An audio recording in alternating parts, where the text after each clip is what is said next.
Next, representing Portland State University, we have Solophina Nekesa.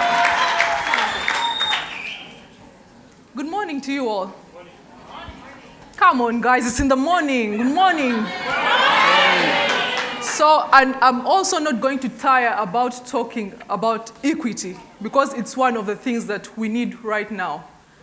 And I believe that equity in access to opportunity is one of the driving forces in breaking the vicious cycle of poverty, but then at the same time setting into motion the wheel of positive development. And I think the best way to create a platform equity in development is in provision of good education and development of skills. So I'll take you to my country, Uganda. The Uganda National Bureau of Statistics puts the literacy rate at 85%. That is in urban areas, and 66% in rural areas. And of course, you see this accounts for the disparity in development between the rural areas and the urban areas. But the sad thing is how literacy is described. Literacy is described as the ability to read and write at least a sentence, you know? So, and this brings me to my personal experience. My mother is a farmer. My mother is a farmer, and she was the face of my first opportunity. And because she was around, I unconsciously never worried about the opportunity of going to school as a girl in Uganda. But then this was not true for the number of ladies with their children who came to work on the farm during the harvest season to come and pick the mangoes at the farm. Season after season of harvest, the young mothers and girls came back, and I could tell that they had the ability to have a higher potential, but because they had limited skills and education, all they could do season after season of the mango harvest was to come back and pick the mangoes. And this led me to think, had they had better skills, better education, would they have been just mango pickers? They could have been agricultural engineers. They could have been farm managers. And this inspired my work, the work I'm doing right now. I'm an architecture assistant, and then you wonder, what's the relationship between architecture and education? But I guess it is the beauty of opportunity.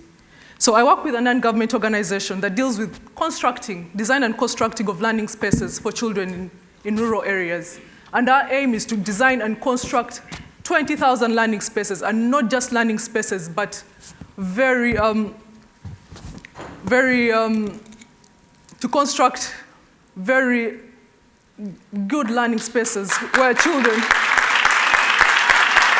Thank you very much.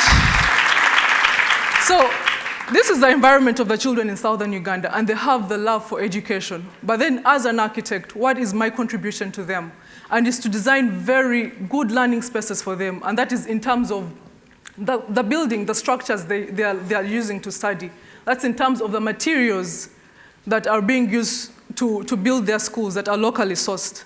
And then most of all, also to encourage the participation of every community member in building and designing this school so that they are communally owned. And then additionally to this, more than ever, we thought that to be able to introduce a new aspect of sustainability and awareness of the environment in some of the schools we create. And this was through preservation of the natural environment and local trees. And you can see that the children really enjoy being in the outdoor environment. So we thought that we would incorporate learning spaces where children can learn in nature, with the nature, and then so with preservation of natural species. And then we also thought that we could bring to light the issues of energy and energy conservation.